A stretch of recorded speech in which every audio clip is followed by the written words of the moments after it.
Pues volvemos nuevamente con todos ustedes compartiendo este tiempo de los profesionales de Canal 4 TV y compartiéndolo con el secretario general en Federación de Empresarios de Transporte de Canarias, don José Ángel Hernández Ponce. Y estábamos hablando antes de irnos a la publicidad y estábamos con la verdad que yo me he quedado en 33, en fuera de juego. Podemos ir al famoso bar del fútbol porque hay que repetir la jugada.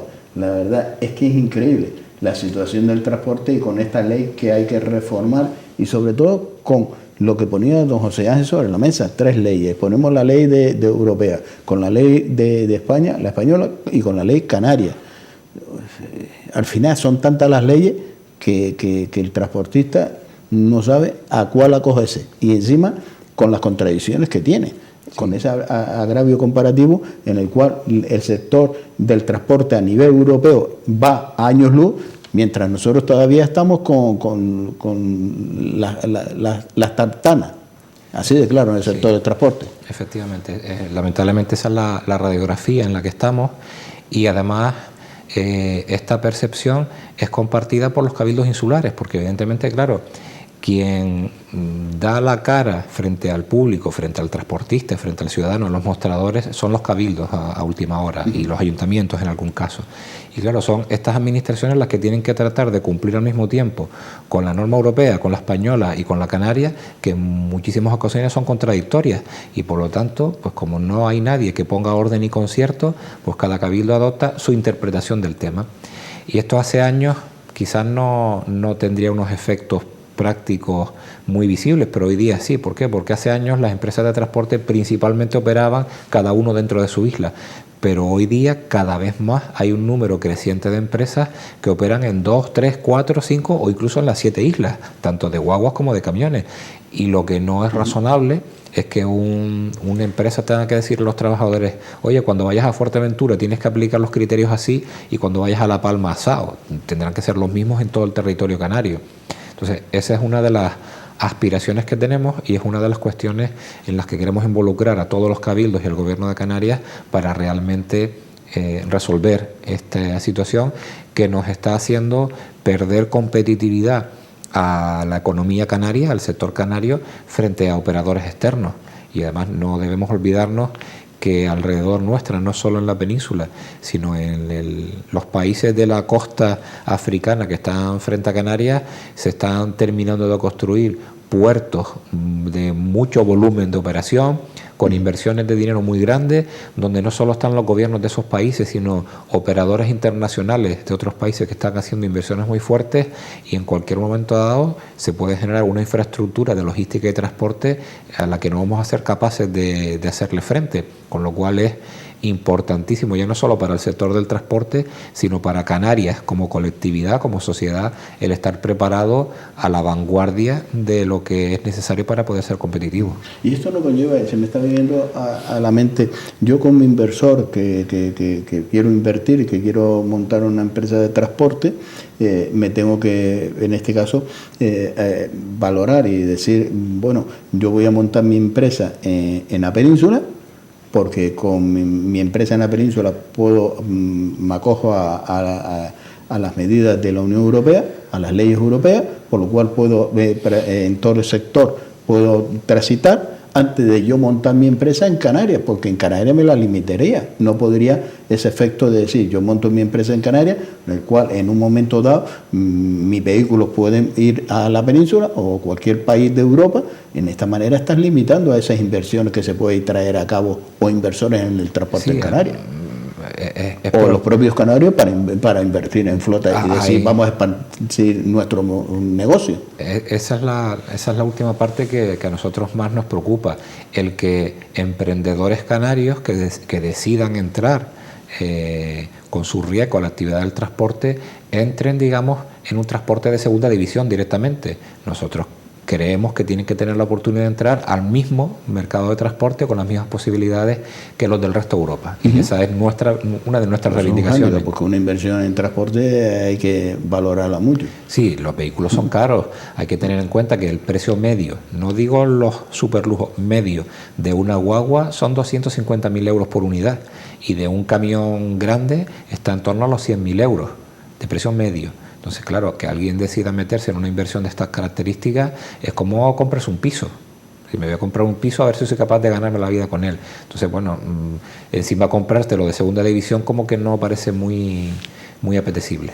Hablando de transporte, y seguro que muchos de ustedes que nos están viendo dirán, oye, pregúntele usted al señor José Ángel qué pasa y cómo lo está viviendo el sector del transporte, estos colapsos que está viendo constantemente, y denuncia, y se genera un malestar entre los ciudadanos, y por supuesto quien más lo puede padecer es aquel que depende de su medio como medio de vida, que es el transporte, esos colapsos que se genera por la zona del Puerto de la Luz o incluso en Las Palmas, o podemos hablar de la autopista Gran Canaria 1.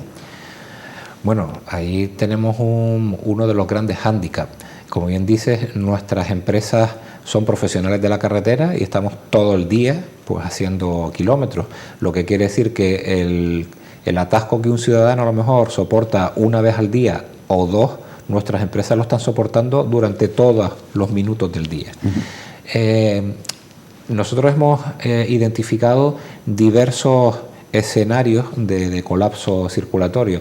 Hay uno que es, digamos, genérico, como puede ser, por ejemplo, la Gran Canaria 1. La autopista es uno de los puntos problemáticos, sobre todo el tramo que recorre a la altura de la zona comercial de La Mareta, pues ya no es que haya de vez en cuando un colapso, es que ya todos los que salen a la carretera cuentan con que va a haber un colapso en esa zona.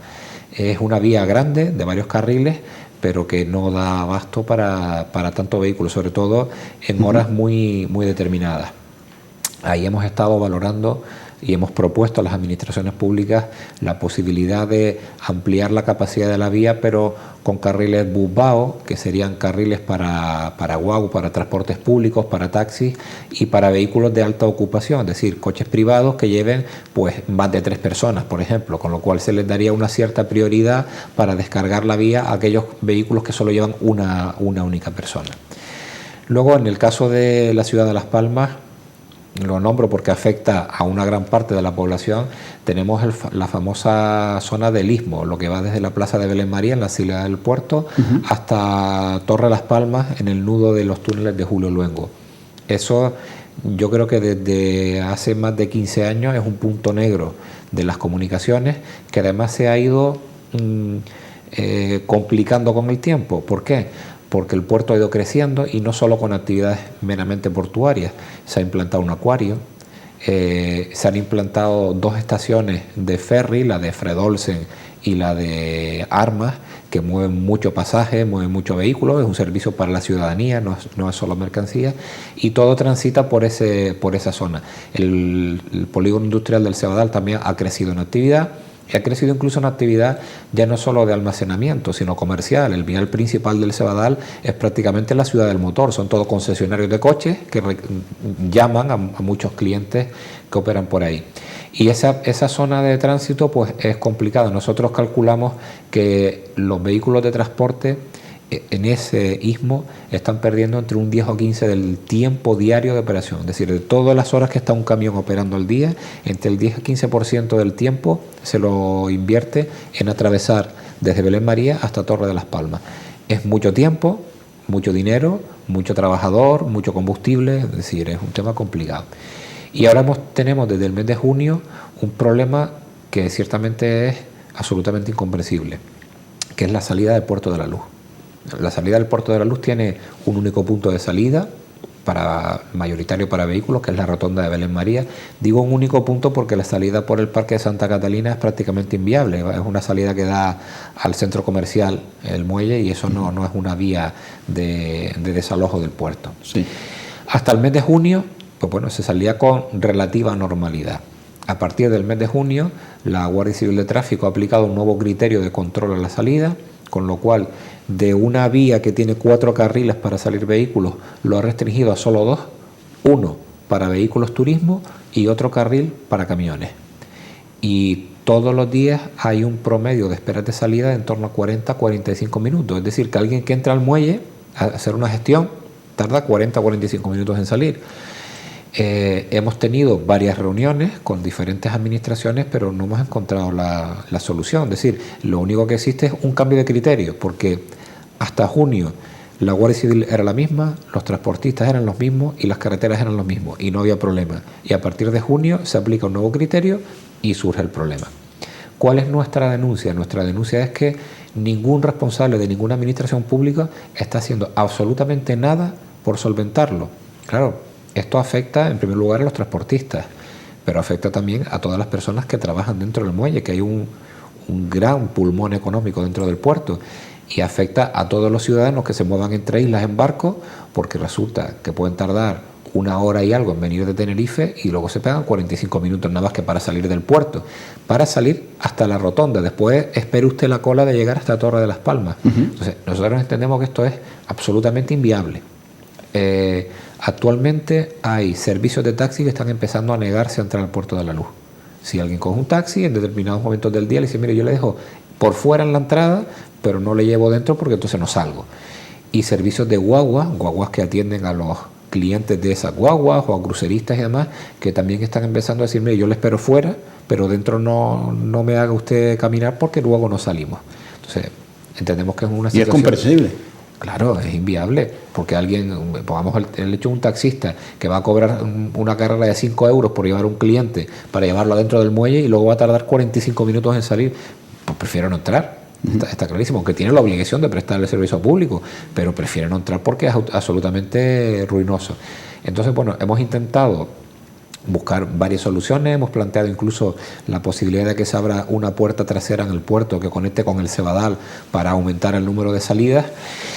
Y la próxima semana tendremos una reunión de alto nivel con el delegado del gobierno, el presidente de la autoridad portuaria, el máximo representante de la Guardia Civil en Canarias y también la responsable de aduanas, de la representante de la agencia tributaria en el departamento de aduanas en Canarias, con los cuales esperamos poder abrir alguna línea de diálogo, porque hasta ahora no lo hemos conseguido. Incluso hemos planteado la posibilidad de que se haga una reforma estructural de lo que es la salida del puerto. La autoridad portuaria en principio está dispuesta hasta a costearla de su propio patrimonio, pero nadie ha hecho nada y lo cierto es que seguimos paralizados y las empresas de transporte se están arruinando directamente con ese bloqueo, porque además pues no tienen posibilidad ni una de empresa de cumplir. transporte que tenga que prestar un servicio, pues se le va solo la mañana en un servicio.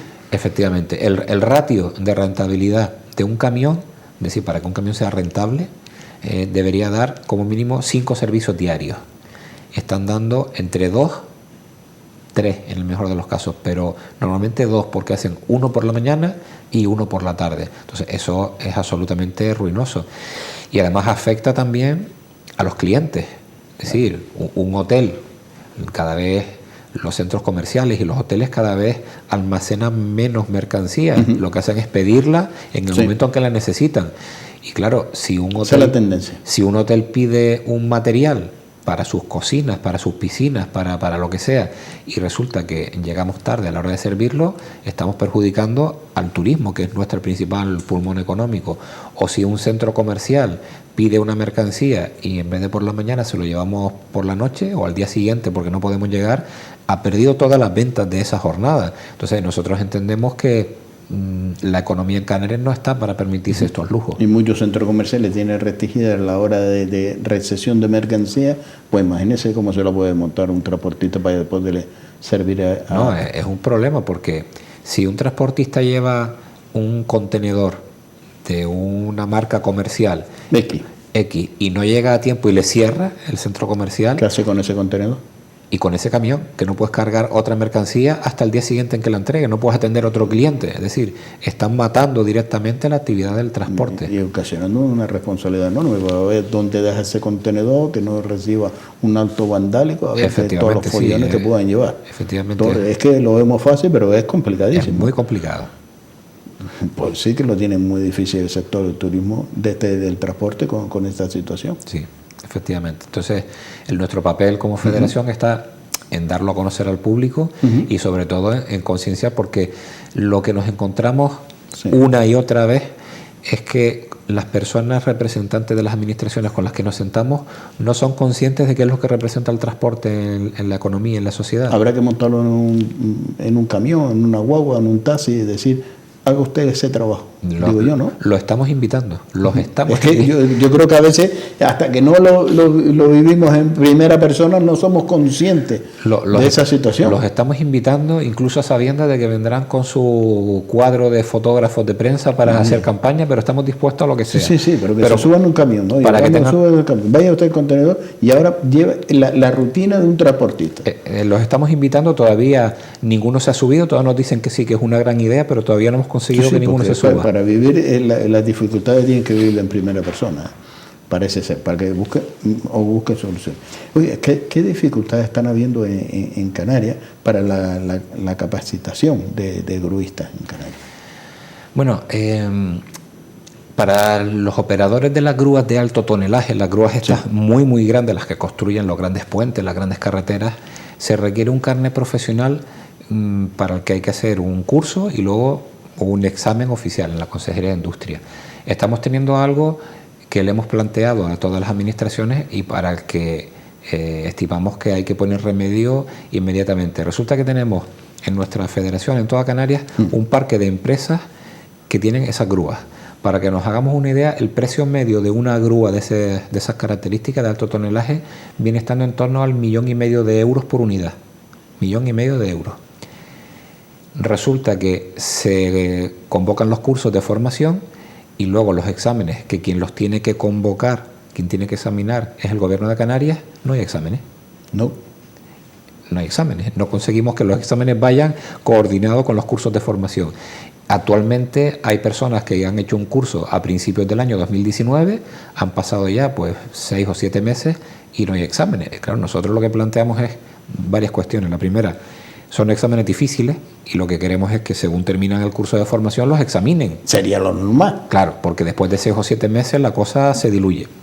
Segundo, como no se está pudiendo, digamos, certificar a trabajadores canarios, las empresas se están viendo obligadas a traer personal certificado de fuera, sea de la península o de países extranjeros, con lo cual tenemos la posibilidad de que tenemos puestos de trabajo de alta cualificación y no podemos ofrecérselos a personas canarias. Incluso las empresas, muchas de ellas están corriendo o están dispuestas a correr con ayudar a los gastos de esos cursos de formación para conseguir personal, pues ni aún con esas. Entonces, lo que estamos intentando es simplemente que se facilite el acceso a esos exámenes, porque lo que queremos formar es a la gente de nuestra tierra. De hecho, en la mayor parte de las empresas hay trabajadores con cierta antigüedad que su aspiración es promocionar a una categoría de mayor especialización y la empresa quiere incrementar la cualificación de ese trabajador porque además se le daría entrada por debajo a personal nuevo. Pues no estamos siendo capaces de que la administración ponga este reto en funcionamiento. Y como digo, son empresas que invierten cuantías millonarias. Es decir, cuando alguien ve una grúa grande montando una máquina de aire acondicionado, tiene que saber que ahí puede haber 1 o 2 millones de euros en la calle circulando y que el operario es un operario de alta cualificación, pero probablemente ese operario no sea canario. Pero después fácilmente criticamos, condenamos a aquella empresa que trae y contrata trabajadores de fuera, pero fíjese usted la clave de dónde está. Dice que no hay mayor enemigo que el que tenemos en casa. Y en este caso, en esta creación de empleo, pues el enemigo parece ser que lo tenemos en casa. Además, es un empleo, como digo, muy cualificado. No estamos hablando de un empleo que alguien pueda pensar, bueno, es un empleo de baja categoría y que al fin y al cabo... Bueno, es un empleo de alta cualificación. Es decir, el que se certifica como operador gruista de alto tonelaje difícilmente va a tener paro en su vida. Y en las circunstancias de falta de trabajo que hay en Canarias, nosotros nos está resultando, en el seno interiormente de nuestra federación, nos resulta un poco inaceptable que tengamos la capacidad de ofertar puestos de trabajo, pero que por un tema administrativo no seamos capaces de conseguir esos trabajadores. Don José, ¿cuál es la situación actualmente económica del transporte, del servicio del transporte escolar? Es una situación de un equilibrio muy débil, porque hace unos 6 años, cuando el Gobierno de Canarias decidió implantar los comedores escolares de verano como fórmula para que aquellos alumnos que no tienen recursos económicos puedan tener garantizadas las comidas diarias en los centros escolares, el dinero para montar esos comedores de verano ha salido de la partida del transporte escolar, que fueron aproximadamente unos 4 millones de euros anuales, que se rebajó de lo que cobraban las empresas de transporte para pagar ese servicio de comedores escolares. Eso se planteó como una medida coyuntural, dado que se entendía que el Gobierno de Canarias posteriormente recompondría el presupuesto de la consejería, pues para que los transportistas siguieran cobrando lo que tenían contratado y los comedores escolares tuvieran su propio presupuesto, pero esto nunca se ha arreglado. Y esto pues se le ha ido añadiendo en el tiempo circunstancias como que el salario mínimo interprofesional se ha incrementado primero a 700 euros y más recientemente a 900 euros, pero lo que sigue abonando la Consejería de Educación a las empresas de transporte sigue siendo unas cuantías basadas en un salario mínimo de en torno a 500 y pico euros, con lo cual las empresas de transporte reciben un dinero, pero tienen que pagar luego uno muy superior.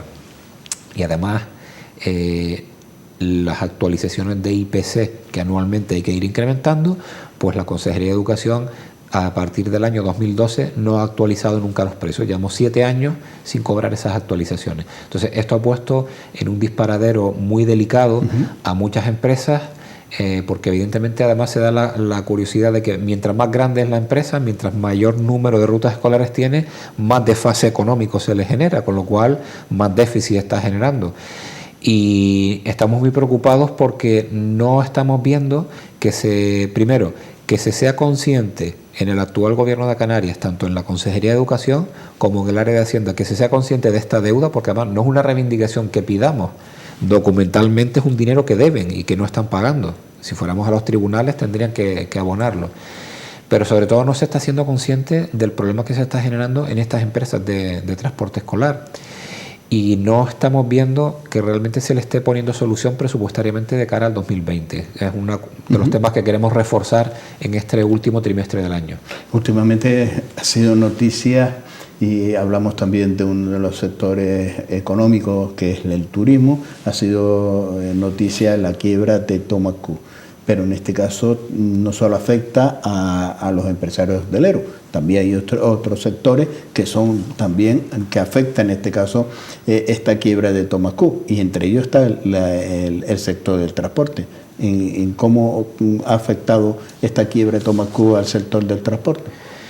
Bueno, ha sido un golpe muy fuerte, porque evidentemente no solo los hosteleros, sino Thomas Cook ha afectado a toda la cadena turística de Canarias, y las guaguas turísticas son una parte muy importante. Todo turista que viene en avión, como mínimo del aeropuerto al hotel y del hotel al aeropuerto, va en guagua, más las excursiones o otro tipo de actividad. Thomas Cook tenía un sistema de pago establecido a 90 días, con lo cual, es decir, pagaba las facturas a un plazo de 3 meses, y lo que ha sucedido es que las empresas de guaguas se han quedado con un trimestre completo colgados sin cobrar, y que aparentemente no van a cobrar nunca. A esta deuda que se queda colgado, pues tenemos que añadir el que si no se recompone la conectividad aérea, pues estamos viendo peligrar algunos puestos de trabajo, porque las guaguas sin turistas no pintan nada. Entonces estamos tratando de hacer un encaje de bolillos, primero para mantener los puestos de trabajo de las empresas que trabajaban principalmente con Thomas Cook, porque además Thomas Cook era un tour operador que no repartía muchos juegos, sino se especializaba en determinados hoteles y en determinadas empresas de transporte, con lo cual al que ha cogido le puede coger con el 80% de la facturación de su empresa, es decir, lo hunde, ¿no? Y tenemos algunos operadores muy tocados. Estamos en la Federación tratando de facilitar algún tipo de medida coyuntural, pero de cara a esta temporada de invierno lo vamos a pasar bastante apretado. ¿Cuál es el efecto del bono residente en el uso del transporte público? Pues para nosotros ha sido una sorpresa, porque cuando se implantó el bono residente, que ha requerido una inyección económica pública bastante importante para no solo abaratar el precio de los bonos, sino que la gente tenga acceso a una tarjeta con tarifa plana, es decir, comprar la tarjeta y puede montar todas las veces en todas las guaguas que quiera, pues nosotros en el mejor de los casos esperamos que a ver si se captaba entre un 4 o un 5% de incremento de los viajeros. Estamos superando el 20%. La cosa está subiendo a tal calibre que algunas operadoras de Canarias están llegando al límite de su capacidad con las guaguas actuales, es decir, están llegando al tope de que si se sigue incrementando el número de personas que demandan transporte público, sí o sí va a haber que comprar más guaguas o sí va a haber que implementar más líneas de transporte. Bueno, para nosotros es un éxito y creo que para la administración pública también, y se ha demostrado que aplicando partidas presupuestarias que redunden en un beneficio a la ciudadanía, pues se consigue, primero, que la gente tenga garantizada la movilidad. Segundo, creemos que muchas de esas personas habrán pasado probablemente de su vehículo privado al transporte público, porque un joven sabe que con 27 euros tiene la movilidad del mes cubierta, o una persona adulta que con poco más de 35 euros es capaz de moverse durante todo el mes por todas las líneas y todas las veces que quiera. Entonces, bueno, ese tipo de medidas nosotros las apoyamos, las damos por bien recibidas, y lo que estamos ahora trabajando con las administraciones públicas es en ver cuál es la proyección de futuro. Es decir, no podemos morir de éxito. A la gente no se le puede tener esperando las paradas más tiempo del razonable, y sobre todo estamos tratando de hacerle ver a las administraciones públicas que nuestra visión es que no hay que llevar al cliente, no hay que llevar la guagua rápido a la parada. La guagua y el transporte tenemos que llevárselo al cliente a su móvil. La gente hoy día tiene que tener información en el móvil, posibilidad de contratar los tickets, de pagar, de sacar los bonos, de recibir información, y lo que queremos es facilitar ese uso, con lo cual el bono residente ha superado nuestras expectativas de éxito. Estamos ya en la recta final, nos quedan 2 minutos de programa y no queríamos dejar este programa, terminar este programa, sino hacer una mención en los pasados incendios que azotaban la zona cumbre de la isla de Gran Canaria.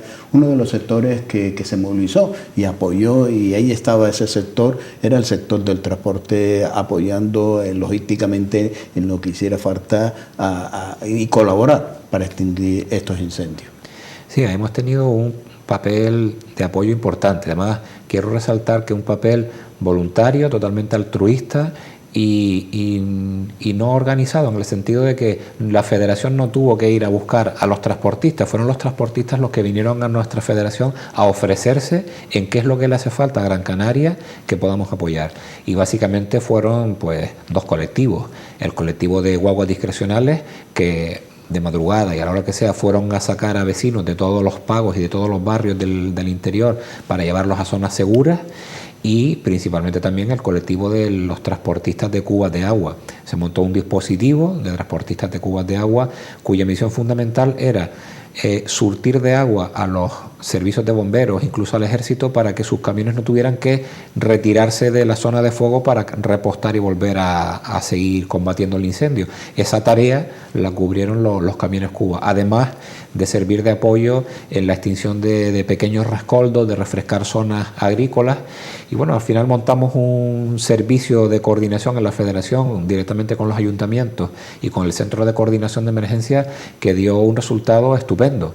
La verdad que nos sentimos orgullosos de haber podido colaborar, y estuvimos, bueno, yo quiero hacer un reconocimiento público sobre todo a los conductores y a los operarios, que algunos de ellos tuvieron 3 días viviendo en la cabina del camión para poder suministrar este tipo de servicios. Eso es cierto. Don José Ángel, un placer tenerlo en esta casa. Gracias por acercarnos la actualidad de un sector como es el sector del transporte. Muchísimas gracias a ustedes por hacerse eco de nuestra actividad. Pues cerramos esta entrevista con el secretario general en Federación de Empresarios de Transporte en Canarias, don José Ángel Hernández Ponce, que ha estado con nosotros compartiendo este tiempo de acercar un poco más el sector del transporte. La verdad, nos quedamos perplejos, descolocados, como un sector que pide inversión, un sector que pide ayuda, un sector que tiene y genera empleo, y cómo recibe lo que recibe. Esto y nada, lo mismo es. Pues espero que se tomen las medidas que se tengan que llevar a cabo y que se potencie y sobre todo se proteja el sector del transporte. La verdad que los datos que ha puesto don José Ángel sobre la mesa es para analizarlo, y alguien tendría que asumir la responsabilidad. Y en este caso no son los trabajadores y trabajadoras del sector del transporte. Señores, nos vamos y les dejamos con la programación de Canal 4 TV. Gracias por estar con nosotros.